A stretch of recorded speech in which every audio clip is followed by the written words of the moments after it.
Hi, I'm Danielle, and I'm so glad that you're here because together we're going to work through big stuff.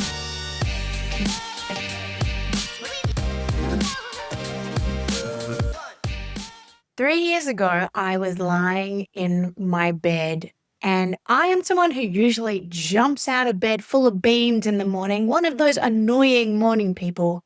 But 3 years ago, I started to not want to get out of bed. I was very reactive. I was very snappy with my family. I was very emotional, and I started to think maybe I was going crazy. I didn't want to show up on social media. I suddenly had this plummet in self-esteem, and I felt so bad in myself. But what came next was life-changing because it led to a discovery of something that had gone under the radar for 47 years. Welcome back to Big Stuff. And today we are going to be answering a question that I get in my inbox quite a lot around ADHD diagnosis. About 2 or 3 times a week, I will have somebody pop into my DMs asking, or often saying, hey, I know you've been on this ADHD journey. I am starting to think that maybe I have it. What would you recommend? How do I go about diagnosis? So today we're going to dive into that a little bit.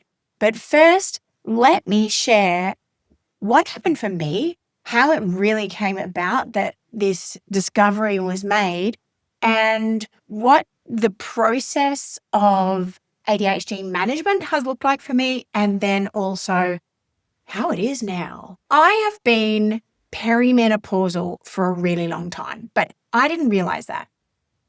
I have had an irregular cycle for probably since I was about 43, including very painful ovulation, including crazy PMS. And I didn't put it together that is perimenopause. I have had very strange, sporadic cycles for most of my life. So it wasn't really strange to me.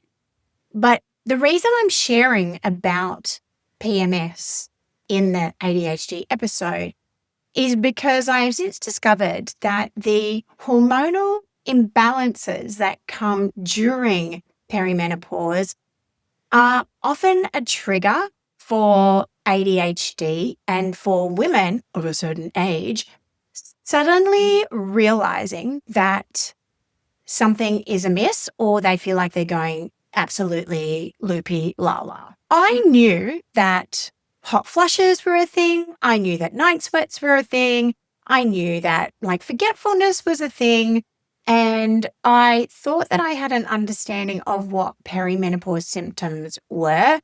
But it turns out that there is over 48 or something different possibilities of symptoms. And you might have all or some or none of them. But what happened for me, suddenly it felt like, but it was probably creeping, to be honest, because that's kind of how things go. I suddenly had this massive drop in self-esteem. Now, I don't think that I'm a particularly cocky human, but I am fairly confident. I show up on social media quite regularly. I can riff, I can make videos, I can stand on stage and speak to a number of, a room full of people. But what started to happen was this feeling inside me like I have nothing of value to share. Who am I anyway? Who would even care? The only time I've ever had that really loud voice in my head before was just after my father died, and I was in a really deep grief space. So that's interesting to note as well, that at certain times in our lives, these things can really crop up. I have also since found out about ADHD that it can go into remission. So it can have exacerbations and fluctuations through your life. So the times where it's probably going to be more prevalent are hormonal imbalance moments, right? We're looking at the teen years. We're looking at pregnancy. We're looking at postpartum. We are looking at major stress situations in your life that can create also a different chemical balance in your brain, therefore tipping you over into more of the ADHD symptoms. When you don't know what the symptoms are, it just feels like this is what life is, and doesn't everyone do that? So we will get to that in a moment.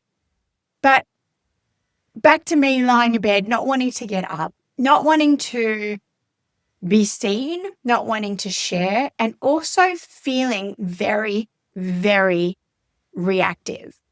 So super snappy with my family, super unable to cope. Usually, I mean, I'm one of those people that has a million balls in the air at all times. Another beautiful little quirk of ADHD.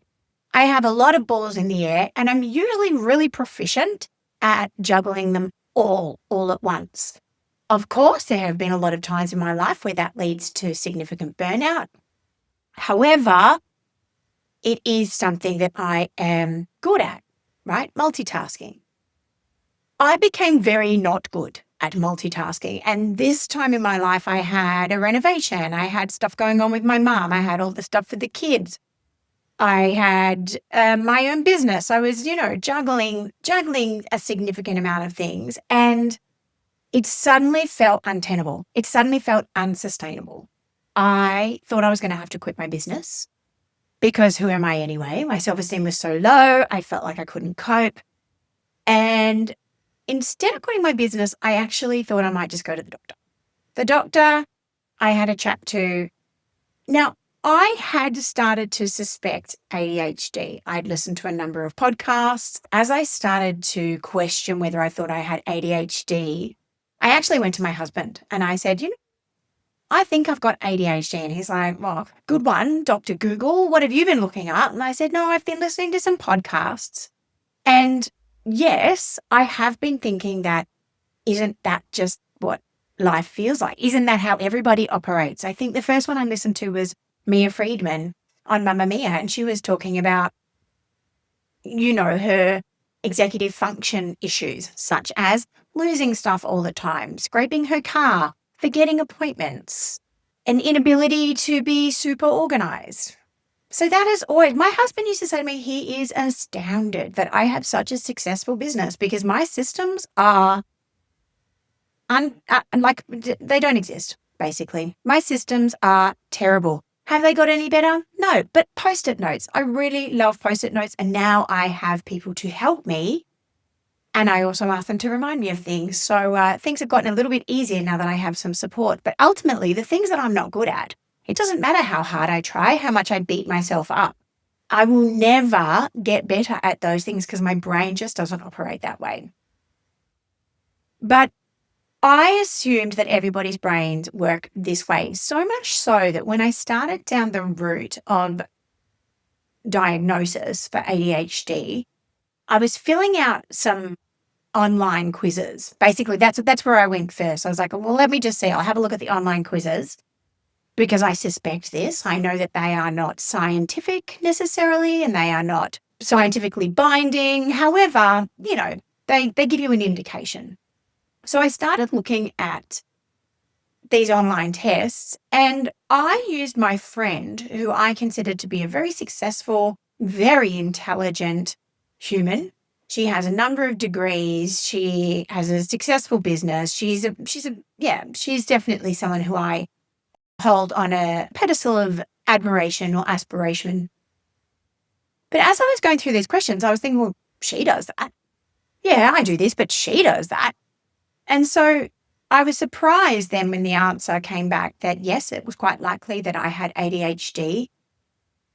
And when I was talking to her about it, and I said, the strange thing is, I was answering these questions and I was thinking, well, you do that too. And she said, yeah, I've just actually been diagnosed.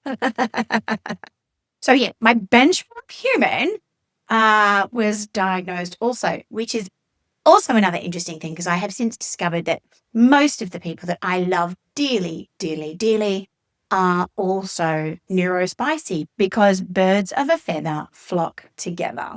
We're attracted to each other. It makes sense. We're able to keep up with each other's wild trains of thought and our crazy tangents and our loopy existences of 5 million projects and lots of different exciting things going on all of the time, whereas everybody else just seems to get exhausted listening to us. Then I decided to go and get professionally assessed. Now, if you suspect that you have ADHD, don't do what I did. You can have this tip for free.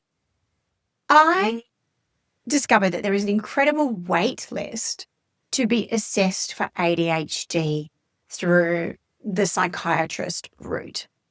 So I found a place locally here in Wollongong where I live that was the primo gold star ADHD assessment. That seemed logical. I think the wait was about 3 or 4 months. I went in and no doubt it was gold star. I did more brain testing than anyone else I have spoken to. That definitely gave me an indisputably fantastic report card that did in fact tell me that I had ADHD combination type, which means inattentive and hyperactive. However, because they are not psychiatrists, they could not treat said ADHD. I took this very expensive but otherwise useless piece of paper and joined the queue for a psychiatrist where I didn't have to go through the entire process again, but I still had to wait 6 months. So the whole thing really probably took me about 12 months to get from, I think that there is this going on, and then having medication for it. Now, whether or not you medicate, that is a whole thing that is completely up to you. But before we get into that, there is another part that really needs to be talked about here. And that is the feelings that come with it. So firstly, let's backtrack a little bit to the hormones and the ADHD. I knew that day that I went to the doctor and I was sitting and crying at the doctor, and she was saying, I think you need some anxiety meds. Or she didn't say that. She said, I can see that you want a solution today. Here's a script for anxiety meds. But I said to her, I have anxiety. And that was the first time that I had had anxiety in years. A lot of periods in my life, I have had significant anxiety. But since I've been working as a life coach and then sort of constantly upskilling all of my therapeutic modalities, I'm always working on me as well. So, every time I go and learn a new thing, I'm in the classroom doing the thing on myself as well. So I felt the more that I did that, the more tools that I had, the more sort of therapy, if you will, that I had through this coaching route, the less I had anxiety, because I had been dealing with all of the underlying issues that were causing this hypervigilance, that were causing this uneasiness that was sort of sitting inside my body. So all of a sudden, as that all came up, then my doctor said, here's some anxiety meds. And I said to her, I believe that this is perimenopause mixed with ADHD, and I need to be medicated for those things, not for the symptoms, right? I have a lot of clients coming to me who are on anxiety med and antidepressants, and then they say that they suspect they have ADHD. Scientifically and anecdotally, what we're seeing is a lot of people can come off their anxiety or depression meds when they manage their ADHD. That said, I am not a doctor. I'm not suggesting that you get off your meds. I'm suggesting you go and speak to a doctor and speak to your psychiatrist and have a conversation about it if you suspect that you have ADHD. But if we come back to that diagnosis point, there is a little bit of time where there is some grief. There's no doubt about it. It didn't last very long for me, but there is a processing moment where you think about all of the really risky behavior that you engaged in your late teens and maybe all of your 20s. When you think about all the difficulties that you've had in your life, and had you known, or had you been diagnosed, had you even just had a little more self-compassion, then maybe things could have been a little bit easier. We know that ADHD is a lack of dopamine in the brain and norepinephrine as well. But that lack of dopamine, your inability to produce as much dopamine as you need to be more balanced, means that we will often engage in risky behaviors. Now, I engaged, like, my list of things that went down in my late teens and my 20s is textbook. If we look at my self-medicating, right? I was a very enthusiastic drug user, whether it was alcohol or party drugs. I smoked weed for a really long time. I engaged in risky relationships. I had very, very high volatility in my relationships, including domestic violence, including emotional abuse. And I also had an eating disorder. Now, all of these things, they are classic symptoms of ADHD in a girl. I'm not saying that everybody who engages in those behaviors has ADHD, or everybody has ADHD is going to engage in those behaviors. But when you put them all together, there's a bit of a neon sign sort of flashing to some neurodiversity here. So I had to have a moment of being able to sit with that and think, wow, I don't regret any of it. I had some really great times. Some of it was really fun. Some of it I think I'm really lucky to have gotten through unscathed or relatively unscathed, just, 1,000 hours of therapy and some EMDR. But I think that there is a very valuable moment where we can look back and think about how different things might have been, so that we can just have some more compassion for ourselves. Having those conversations with my mum and saying, initially my mum was a little closed-minded about it. And as time has gone on, she is definitely way more open about it and has even been apologetic and said, I didn't know and I'm sorry, and things might have been easier for you. There is no blame here. There, as we can see from the number of 40-something-year-olds who have been diagnosed now, there was a huge amount of women, but also people, I would say, going under the radar for all kinds of neurodiversity. And now we are discovering that it is way more common than first thought. I think that one of the best things about having a diagnosis, because this is something else that other people ask, do I need a diagnosis? If I'm not going to be medicated, if I don't want to take medication, do I need a diagnosis? And the answer is no. The short answer is no. If you suspect, if you don't really care, it doesn't really matter. Ultimately, I imagine everyone is somewhere on some kind of spectrum, because nobody is really normal. What even is normal, right? But being able to, I think, have a bit of an understanding about how you operate, and the more data you have about yourself, the easier it is for you to do that. So, people do the strengths tests, the Myers-Briggs test, so that they have more of an understanding about how they work in a career environment or in a work environment. People do the human design so that they can understand more about themselves. Ultimately, really, we're just gathering data, okay? If you are choosing not to medicate, that's completely fine. There are lots of different things that you can do to support your operating system in a more natural way. Simple things, simple as much as getting more sleep, getting enough of the right kind of nutrition, protein. Protein is amazing for helping your brain to be more balanced. Coffee can also be quite good for ADHD, helping you to focus because it's a stimulant, right? There are lots of different things that you can do if you are choosing not to medicate. However, what I will say is medication at this time in my life has been life-changing.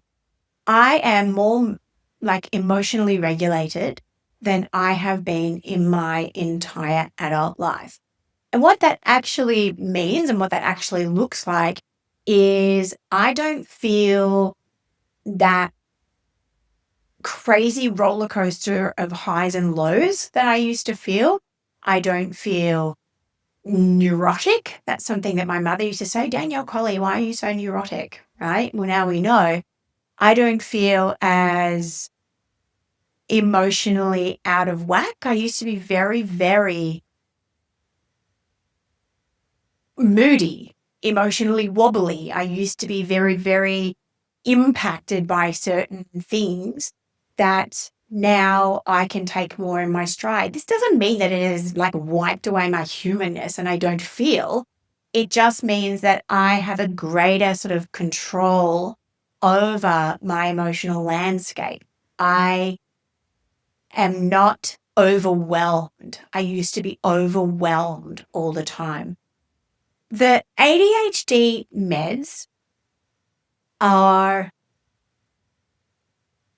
fast acting and come in and out of your body really quickly. So it's not like taking this medication is going to impact my magic and my magic will be gone forever. Okay. It doesn't impact my magic. Firstly, my brain still works really fast. This is the other thing about ADHD is understanding what it really is. It's a high octane brain living in a low res world. Okay. There's two mixed metaphors there, but basically, we are Formula One vehicles. I have always said that one of the best things about my brain is my ability to draw lines between things. I can see the patterns. I don't even know what you'd call it. I can see what I need to see. Like I can see it when I'm coaching. I can see it with my clients. I completely can draw the lines when they have no idea what is going on at that sort of deeper level of their development.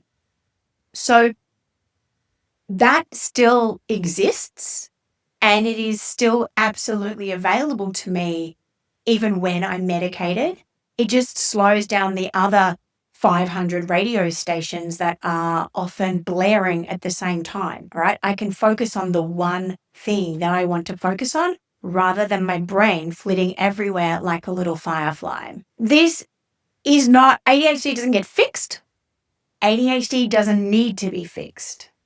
There is no doubt that this world is not particularly set up for ADHD. However, that doesn't mean that ADHD is a problem or a fault or a flaw or a brain malfunction. ADHDers are actually responsible for majority of the major ADHD, actually let's just say neurodiverse blanket. Neurodiverse people are responsible for majority of the major world-changing discoveries and the moments that the world has, the needle has really moved in the world, right? If we look at Michelangelo, we look at Einstein, we look at Nikola Tesla, we can look at Elon Musk, love him or hate him, he is a kooky mofo, but he is absolutely an amazing mind. The neurodiverse brain thinks outside the square, and the world needs people who think outside the square. The times where we get really tripped up by our brains are the mundane things, the boring things, the things that we don't find particularly interesting. We are geared towards finding things that we dig and doing that, right? So if you've been able to do that, all of my careers, thankfully, I've been able to do that. But if you are able to do that, you are going to find it much easier for yourself to cope. If not, then you are still trying to jam your high octane brain into a low res environment. You don't need to be fixed though. You just need to work out ways to support yourself and to support your operating system so that life feels better for you to live. That's really the ultimate thing for everyone. So I guess what we're really looking at here is estrogen. When your estrogen drops during perimenopause, that is going to kick up your ADHD. All right. So if you're wondering, why did I not know now? Why is everything going pear-shaped? Estrogen is a really major part in this. Then that is because the estrogen regulates your dopamine. Okay. So that's why in the times of your life where your hormones have been awry, your brain function might seem more erratic. Okay. So that is like your memory, your motivation, your intention. So if you have forever thought, like, why am I procrastinating so much? And then suddenly I get down to the wire with a deadline and I can just go for gold and just really smash it out. Why do I do that every time? Classic ADHD. You're welcome. That was the song. I don't know if I'll do that song again, but I might. So if you are wondering if you have ADHD, if you are in perimenopause, or why things suddenly feel very, very strange for you inside your head, then trust your instinct. Go and speak to a professional. It can be, and I would suggest that because you're going to need to get a referral from your doctor to a psychiatrist. So while you're there, talk about your hormones. It can be really tricky to find the right GP to talk about perimenopause hormones because they have approximately 1 day on women's hormones when they are studying to be a GP. It's ludicrous considering 49% of the population is going to be going through this major hormonal change, which creates so much unrest in the female system and is also very manageable, and we have like a very large portion of our lives left in which we start going downhill very rapidly if we're not supporting our systems correctly. So find yourself an ADHD specialist that understands hormones, or at least find yourself a hormone specialist and an ADHD. Find yourself a psychiatrist. Understand that it is not a character flaw. You are not broken. You are not hopeless when it comes to numbers. You are not terrible when it comes to booking dates. It's okay. You're amazing at other things. It's all right to not be fabulous at everything, and really give yourself that little bit of compassion and understand that you're doing your best. You always have done your best. And you know what? High fives, high tens to you for making it through this far in your life without anyone really suspecting that you have some kind of neurodivergence, because this world is not set up for us. So, yeah, I think you should give yourself a pat on the back. You're awesome. You're a functioning human. You're doing amazing things in the world. And you have a bit of a difference. It's important to remember that you are not broken. Your brain is not broken. Your brain has been speaking a language that you didn't realize that you needed to learn. Once you learn that language, once you understand more about how your brain operates, how you operate, and what you need in order to feel great, then everything just really falls into place. But once you learn it, everything starts to make sense. Sometimes it feels like you are falling apart, but maybe you're just falling into place. I'll see you next time. I hope that you enjoyed listening to this episode of Big Stuff as much as I enjoyed recording it for you. Now, if you did enjoy this episode, it would really help me if you wanted to share it with just one person that you think is going to get something out of it. And also feel free to drop a comment. All of these things really help podcasts to gain more ears, and that's what we're really here for. Also, be sure to subscribe, then you will never miss an episode.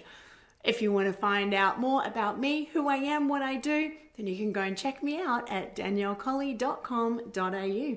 I'll see you next episode for more Big Stuff.